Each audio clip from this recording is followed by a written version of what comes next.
రామ్లీలా మైదాన్ దగ్గర మన ముస్లింలకి సంబంధించినటువంటి ప్రదేశాలు కూల్చివేశారు. కోర్టు జోక్యం చేసుకుంది, కోర్టే కూలిపించింది, హిందుత్వ వైపుకి వెళ్ళిపోతుంది, మోడీ వైపుకి న్యాయ వ్యవస్థ వైపు వెళ్ళిపోతుంది. ఇట్లాంటి తప్పుడు ప్రచారాలు చేసేవాళ్ళు తెలుసుకోవాల్సినటువంటి నిజం ఏంటంటే ఆ భూమి విలువ 2000 కోట్ల రూపాయలు. అది రామ్లీలా మైదాన్లో భూమి.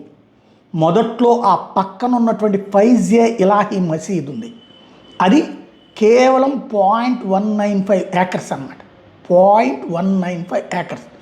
అయితే గత 20 ఏళ్లలో ముందు ఆ మైదానానికి చెందిన ఫస్ట్లో బయట నమాజు, ఆ తర్వాత అక్కడ మంచినీళ్ళ పంపులు, ఆ నీళ్ళ కుళాయిలని, ఆ తర్వాత బాత్రూములు ఆ మైదానంలో కొంత ప్లేస్లో కట్టుకోవడం, ఆ పైన లైబ్రరీ అని కట్టారు, ఆ పైన డయాగ్నోస్టిక్ సెంటర్ కట్టారు, ఆ పైన బ్యాంక్వెట్ హాల్ కట్టేశారు.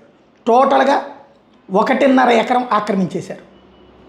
వాటికి సంబంధించి అంటే అది రామ్లీలా మైదానికి సంబంధించి, పేరే రాముడి పేరుతో ఉన్నటువంటి మైదానం.